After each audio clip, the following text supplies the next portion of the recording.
Ito na mga kamoto, lalabas na natin yung motor. Ito yung official first ride natin. Pansinin natin, wala pa tong tinakbo.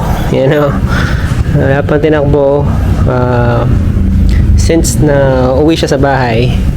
Yan, ano ba date ngayon? Nasa May 17. Yan, May 17 na, so i-cold start muna natin siya.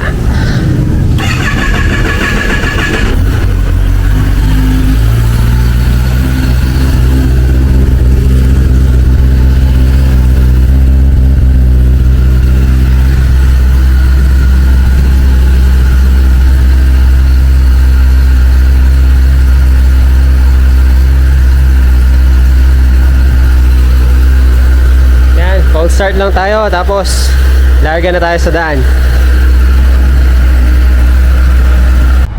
Tingnan natin kung makapasok tayo sa NLEX. Hindi ko lang sure kung meron naglalagay ng RFID.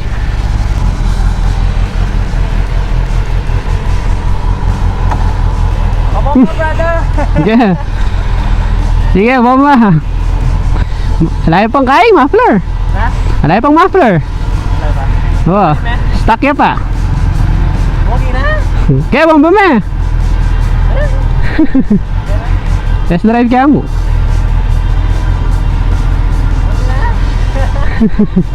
Kaya na? Na? Wow.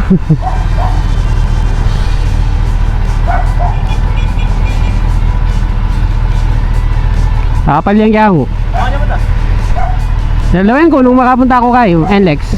Durot kaya mo. Napabito sa Milwal, ngayon niya palimwal. Yan niya pa naman? Wow. Yan lang. Wow. Brother, Oh, sige brother, thank you. Ayan mga kamoto, ayan, kaibigan, ayan, malapit lang dito. Medyo naninibago ko sa mga gloves. Ayan, dahil siguro bago pa, ayan, medyo masikip pa. Eventually luluwang din to.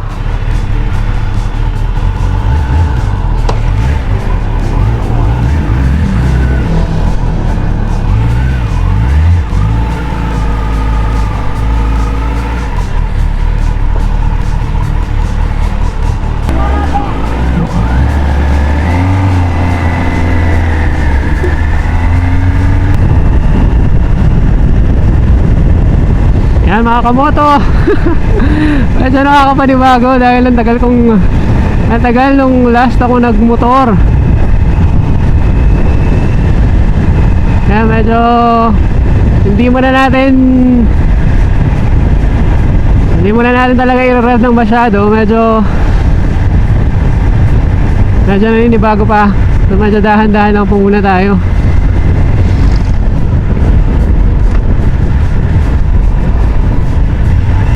Tapos mga kamoto, since nasa break-in period pa tayo, which is up to 450 kilometers, yung RPM niya hanggang 4,500 lang daw.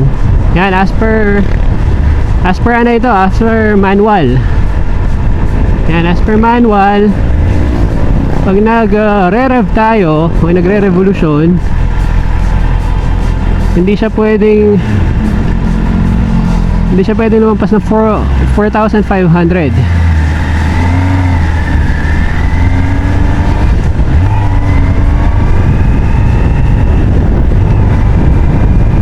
For the first 450 kilometers, kailangan nasa yung rev niya medyo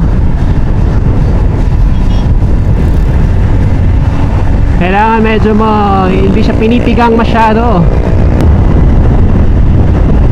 Tapos mga kamoto, naka rain mode. Baling rain mode, yan yung pinaka mababang power ng ZX-10R. Yan. Meron kasi siyang road mode, yan yung normal mode. Tapos meron siyang sports mode, yan yung talagang full power ng motor.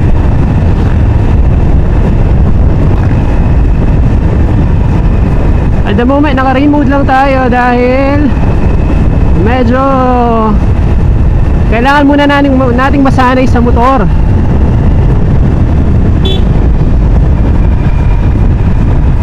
Hindi pa natin pwedeng, huy, kuya naman, hindi pa natin pwedeng bigyan ng full power or gamitan ng full power yung motor kasi medyo hindi pa tayo sanay. So kailangan muna nating masanay mga kamoto sa power. Yan, tsaka sa mismong motor kailangan muna nating magamay. Yan, hindi kasi pwedeng agad-agad. Yan, full power tayo. Pero darating tayo doon mga kamoto. For the meantime, subok-subok muna. Test drive lang. At hindi ko alam kung medyo naninibago ako ng naka-helmet. Kaya pawis na pawis ako. Medyo pinagpapawisan ako sa loob ng helmet.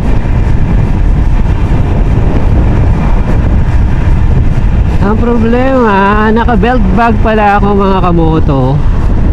Naka-belt bag ako pero hindi ko maramdaman. Hindi ko maramdaman yung belt bag. Nandiyan ba? Baka mamaya ano na, mahulog na. Ayan, nandito pa. Tapos mga kamoto, medyo konting adjustment lang yan yung gagawin natin sa pagmumotor. Kasi nakapagmotor na rin naman ako for the past few years. Siguro nung nag-start ako magmotor nung nasa 19. Nung nagtatrabaho pa ako sa loob ng Clark. Ang nangyari kasi noon, siyempre nagtatrabaho ka, nagko-commute lang. Ang problema, since yung sa amin is parang baryo siya sa Magalang, so mangyari is after 8 p.m.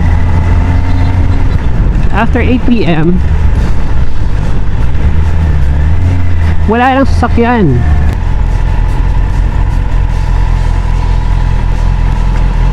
So mga kamoto, wala pa tayong RFID.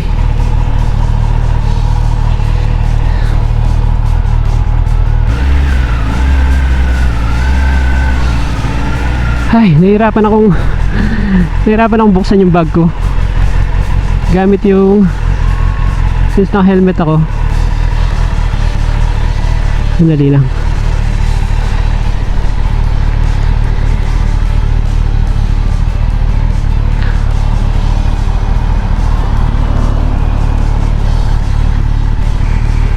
Kaya hindi ko makita.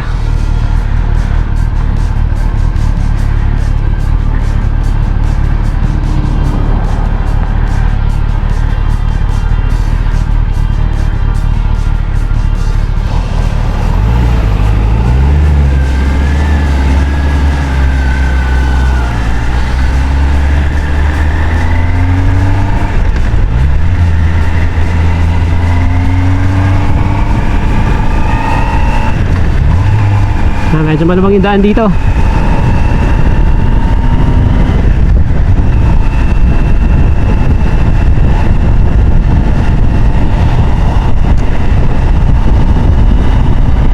Kasi mga kamoto, yung sinasabi ko kanina, nung nagtatrabaho pa ako sa loob ng Clark, alas 8 pa lang ng gabi, wala nang sasakyan sa amin. So nangyari, napilitan akong kumuha ng motor. Ang kinuha ko noon, Kawasaki din. Kawasaki Fury. Ayan, kung familiar kayo sa Kawasaki Fury, mga kamoto, yan yung una kong motor. Ano yan? Semi-automatic.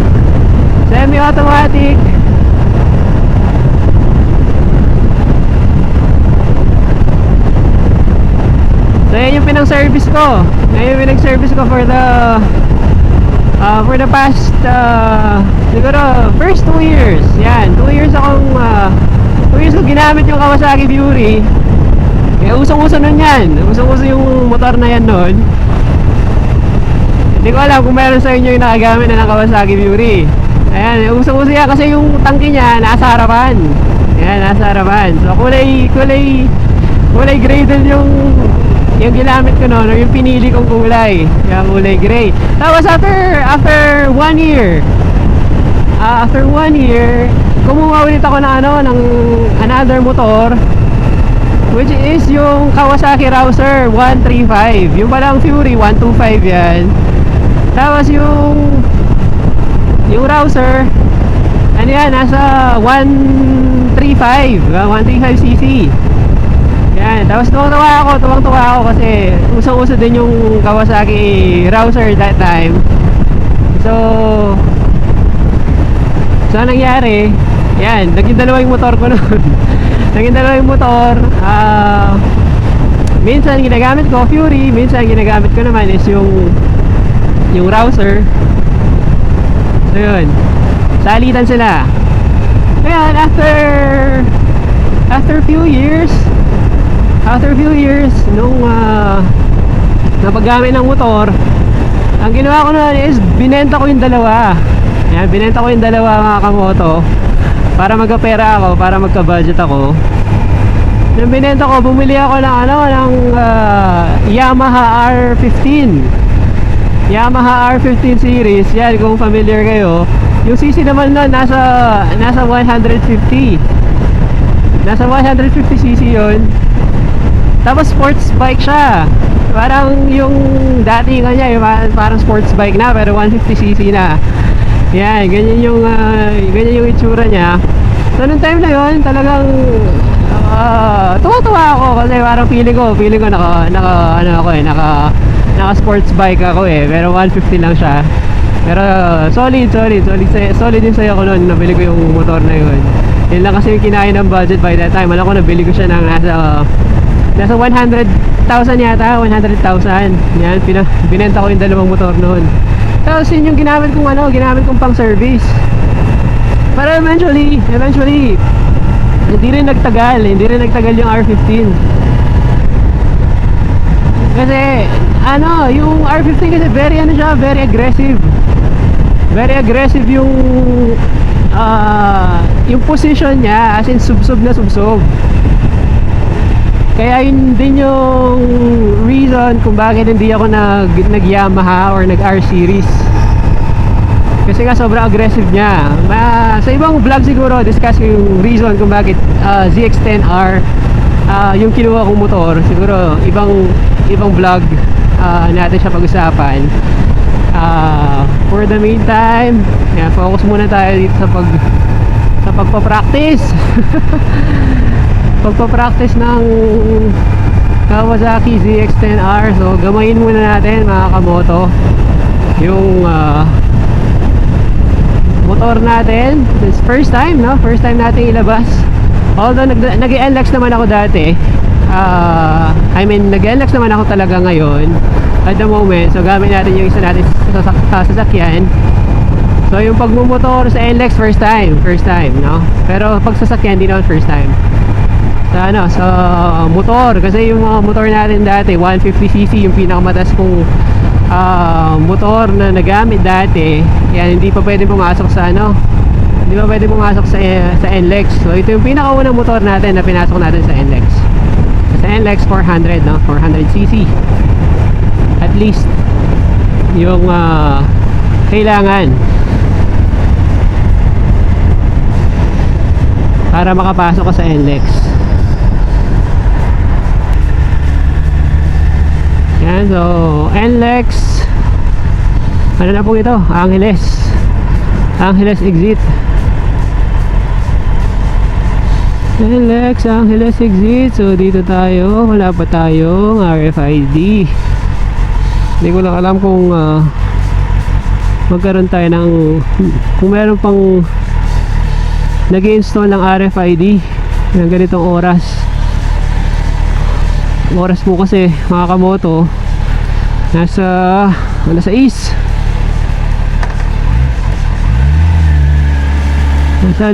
hindi ko lang alam kung meron pa nag-i-install. Tignan natin. Kung wala, Edi wow. Next time lang tayo.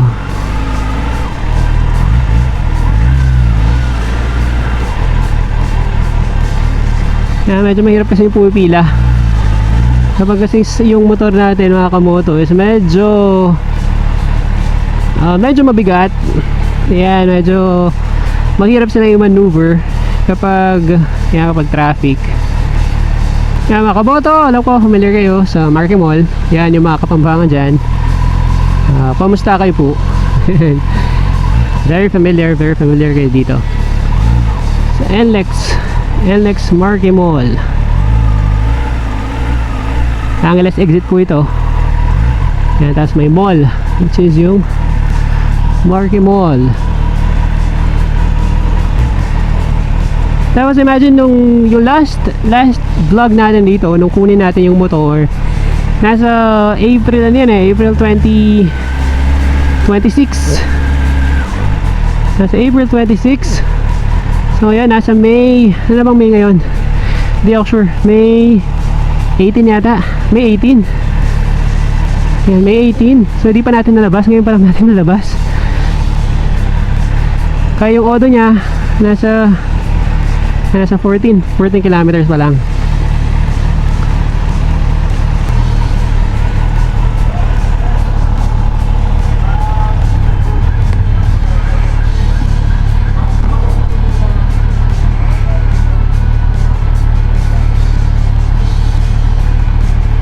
Magkano, sir?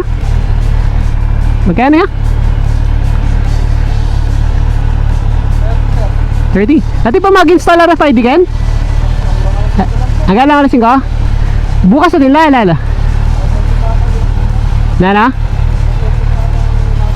Sunday atin la? Sunday meron? Hindi, kapag Sunday meron? Kapag linggo meron? Okay, sige. Sige, thank you. Ha? Sige, thank you. O yan mga kamoto, wala daw. Ay, okay lang. So wala daw nag-i-install ng RFID. Okay lang naman, since paggabi na rin. Hindi pa ako sanay dito, kaya ayoko munang magpagabi. Gagawin lang natin mga kamoto, gas lang tayo nyan. Papagas lang tayo, tapos after nun uwi na tayo. Medyo nakakapanibago. Although lagi naman akong dumadaan dito, medyo nakakapanibago lang pag nakamotor.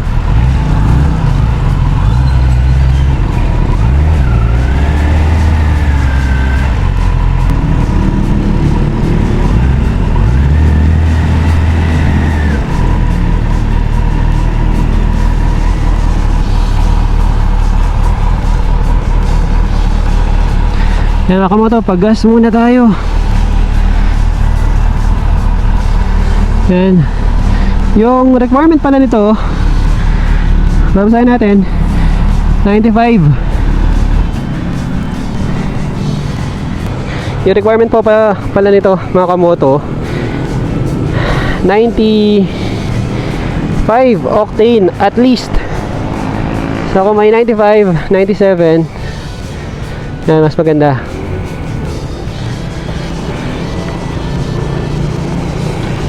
Basta di ko 97? Magkano? Full tank ko. May 97? Full tank. Matik lang sir, no? Thank you.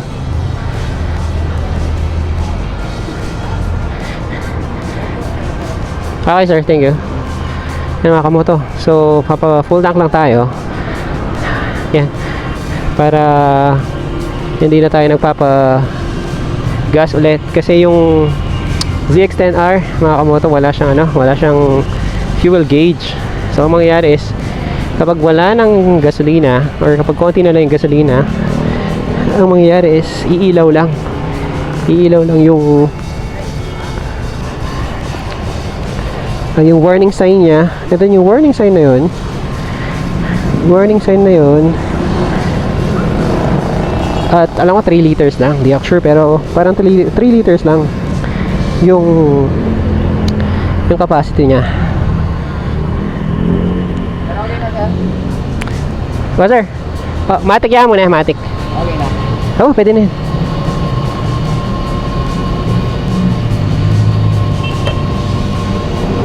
Sir, God bless po, meron pa. Alaman sir. May CC yan, sir. Ha? 1,000? Diba? Magkano yan? 820. CC po, sir. Halika na.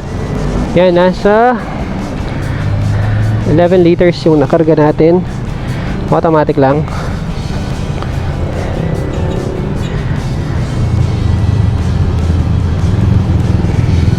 Hindi siya pwedeng sobrang puno.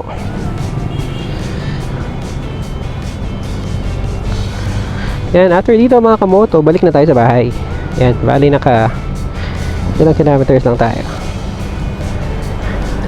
Thank you sir.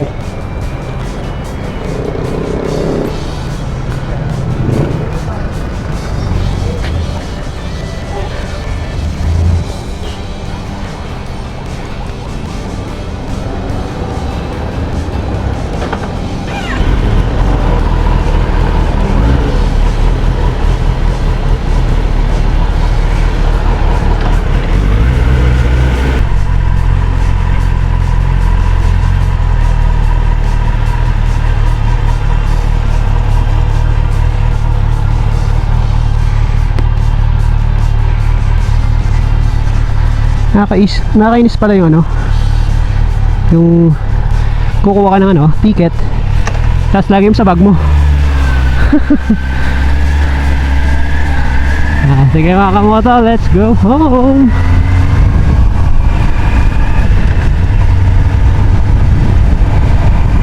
Bali, yung dinaanan natin kanina, siya din naman yung dadaanan natin ngayon. Medyo paggabi na, ayan o. Medyo makulimlim na. Makulimlim na. Dapat pala mga kamoto, kanina pa ako lalabas. Yun nga lang, nung naka-prepare na ako, naka-ready na ako para lumabas, biglang umulan. Hindi naman siya ulan, pero ambon. Kaya ang ginawa ko, nagbihis ulit ako. Akala ko nga hindi na ako makakalabas.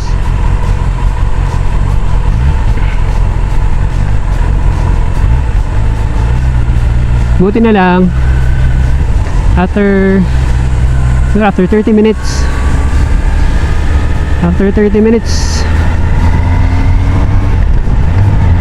gumanda yung panahon, sumikat yung araw.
Hmm?